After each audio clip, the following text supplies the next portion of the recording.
Guys, it's Jeremy here, Metal Music Meltdown, back with another video. Eluveitie, guys, is another album review. This week we're checking out a highly anticipated album for myself. It's the band Eluveitie. Incredible folk metal, kind of blending metalcore with melodic death metal.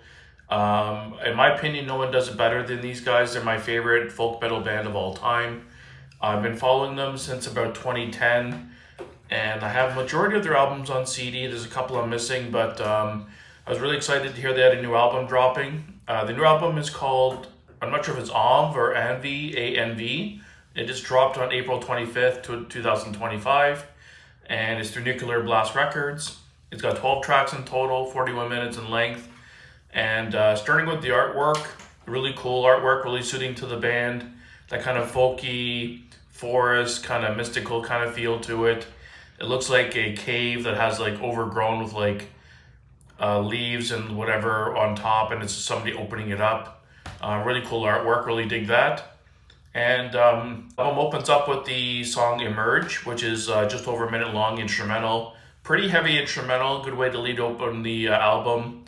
You guys know how I feel about instrumentals in general. I can take them or leave them, but this one's pretty cool. A nice way to open up the album. And then track number two, Tyrannois, I'm not sure how to pronounce that. Just over 3.5 minutes long. Really good song. Blast right in with the heaviness and kind of the more melodic death metal aspects of the band and metalcore stuff. Those really good guttural vocals, and they blend the good heavy guitars and the drums with their traditional elements like perfectly. I've never seen a band compose mixing those style of instruments together so well. They have like hurdy-gurdy, they have violin, they have like, I'm not sure if it's a flute, but it's played more like a recorder, but I'm not sure the exact name of it. But like I said, violins, hurdy-gurdy, instruments like that, and they blend them perfectly, matches the rhythms and the heaviness of the music well. And love the song, definitely stand out for me. It stays really intense and heavy, and then out of nowhere, their female vocalist kicks in, kind of more halfway through the song, and she has like this really beautiful, high register, clear, super clear and crisp voice, and just cuts through it like butter, and just really melodic and soaring vocals, epic over the top, incredible song. And then number three, the Prodigal Ones. I think this was a single as well. Very similar flavor to the song before it. Super heavy and intense, like the more death metal side of it with the guttural vocals. Thumping drums, big guitar riffs, and like underneath just those local traditional instruments, kind of elevating the music and kind of bringing it up to the next level.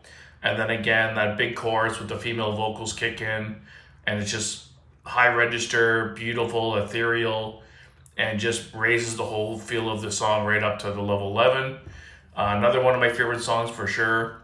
And number four, it's a title track. Again, I'm not sure how to pronounce it. I think it's a Switzerland word, on for Envy. 2.5 minute title track. This one's a really beautiful song. It really isolates the female vocals. It's really a stripped down song with just her singing that's really beautiful. I think it's in their native language. It's not in English for sure. And her vocals on this song are just incredible. Really showcases her talent. And it's got a little bit of music underneath, kind of just swelling the feeling up a little bit. But it's a really almost a cappella vocal on this one. It's very stripped down, and her vocals sound incredible. It's a really beautiful song. Definitely listen to that one if you're not haven't heard the album yet, guys. And then after that goes into Premonition, which is another 5 minute hard hitting banger.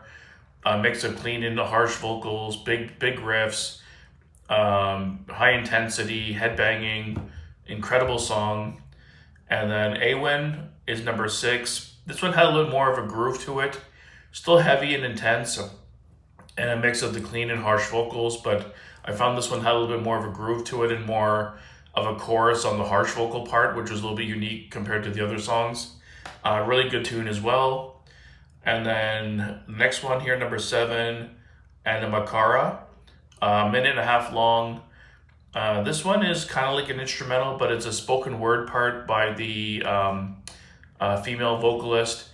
I think it's her just kind of telling the story with the gods and It's very like traditional and epic, and kind of like a spoken word thing. It's kind of cool. Kind of adds to the whole feel of the band, and the whole folk element of the band, and like their tradition and history kind of really adds to the whole vibe of the album. So I kind of dug that. I think that's good thing to add into the album.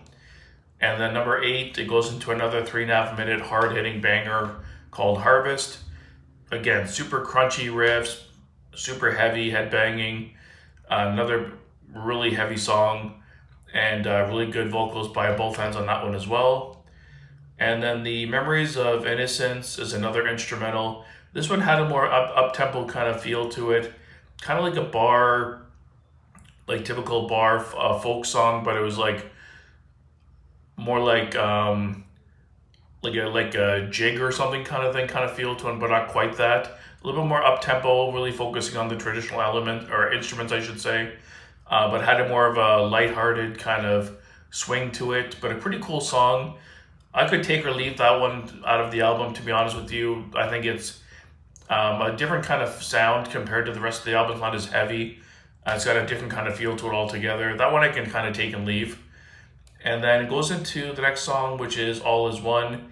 This one's a super epic song. I love the chorus on this one. It's a really sing-along song. After the second time I heard it, I was already singing along right away to the chorus and even the verses as well. Probably the most singable song on the album by far, and the most epic chorus. Again, more focusing on the female vocals, but really, really good tune. And then the Aeon of the Crescent Moon. This one was a good song. It was heavy and complex, but I found the composition on this one not to be quite as smooth as the other songs. Some of the stuff mixing together at times didn't quite sound right, but overall pretty good. Not horrible by any means, but not quite as good as the other songs. And then ending off the album is the song Prophecy, just 5 minute song. Another heavy song, kind of encapsulating everything they did in the album. The traditional folk elements, the heaviness of the death metal side, the clean, crisp vocals of the female coming in for the more melodic side of it, and just a perfect way to end the album. Killer album again, guys. These guys never disappoint. They pretty much hit it out of the park every time.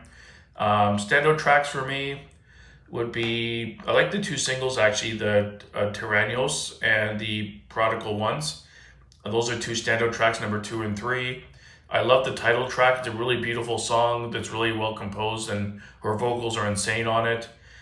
And I'd have to go with probably Premonition, number 5, and then All Is One probably is the other one standout out of the 12. Not really a bad song on the album.